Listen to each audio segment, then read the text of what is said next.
பரலோகத்திலிருந்து எனக்கு ஒத்தாசை வருவதற்கு, பரலோக தேவன் என் வாழ்க்கையில உயர்வை கொண்டு வருவதற்கு ஒரே வழிதான் கர்த்தர் வச்சிருக்கிறாரு. அது இந்த வழிதான்.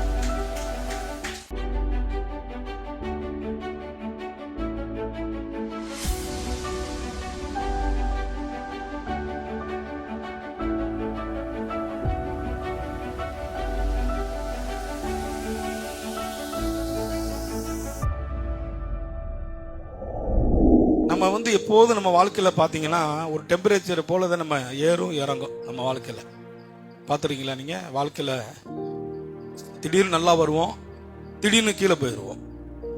அந்த இந்த ஈசிஸ் போட்டு பார்த்தோம்னா என்ன பண்ணோம்? ஏறும் இறங்கும், ஏறும் இறங்கும். கடைசி ஒரு இடத்துல போய் அது என்ன ஆயிரும்? நின்றோம். இப்படித்தான் நம்ம ஆண்டவருடைய பிள்ளைகள் வேதத்தை மீறி இப்படிதான் வாழுகிறோம். காரணம் கிடையாது, நம்மளுக்குள்ள பெரிய ஒரு எண்ணம் தோணும். பிசாசு எப்பொழுதுமே பின்னாடி இருந்து ஒரு சிந்தையை கொடுத்துட்டே இருப்பான். தசம்பாகத்தை கொடுக்காத. அவனுக்கு தெரியும், பிசாசுக்கு தெரியும். ஏன் தெரியுமா அதை சொல்றான், அந்த சிந்தையை ஏன் கொடுக்கறான் அப்படின்னு கேட்டீங்கன்னா, அவனுக்கு தெரியும் நீ தசம்பாகம் ஆண்டவர் சொன்னது போல கரெக்டா கொடுக்கிற ஒரு தேவனுடைய பிள்ளைகளாக இருப்பீர்களானால் 10 ஆண்டுகள் 15 ஆண்டுகள் கழித்து உன்னுடைய வளர்ச்சியை அவன் தடுக்க முடியாது. யாருங்க? பிசாசு என்ன பண்ண முடியாது, தடுக்க. அதனாலதான் அவன் ஆரம்பத்தில் என்ன பண்ணிடுறான்? தடுத்துறான். ஆரம்பத்தில் என்ன பண்ணிடுறான்? நீ சரியா அதை பின்பற்றிட்டேன்னா அவனால ஒண்ணுமே பண்ண முடியாதுங்க. உங்களை தேடி உயர்வு வருது பாருங்க.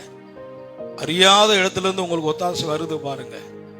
தெரியாத நபரிடத்துல இருந்து உங்களுக்கு உதவிகள் வருது பாருங்க. அப்ப அவன் என்ன பண்ணிடுறான்? தடை செய்ய முடியாது. ஏன்னா இது வேத வசனம், வேத பிரமாணம். அப்ப தசம்பாகங்கள் எல்லாம் கர்த்தருக்குரியது. அது கர்த்தருக்கு, அது பரிசுத்தமானது. பரலோகத்திலிருந்து எனக்கு ஒத்தாசை வருவதற்கு, பரலோக தேவன் என் வாழ்க்கையில உயர்வை கொண்டு வருவதற்கு ஒரே வழிதான் கர்த்தர் வச்சிருக்கிறாரு. அது இந்த வழிதான். சரிங்க, நான் தசம்பம் போறேன், ஏன் கஷ்டப்படுறேன்? உன் அக்கௌண்ட்ல சேர்ந்துட்டு இருக்குது, உனக்கே தெரியாது. அது உனக்கு எப்ப தேவையோ, எப்ப முடியாத பட்சத்தில் உட்கார்றையோ, அப்ப உன் அக்கௌண்ட்ல இருந்து கர்த்தர் அதை கொடுப்பார்.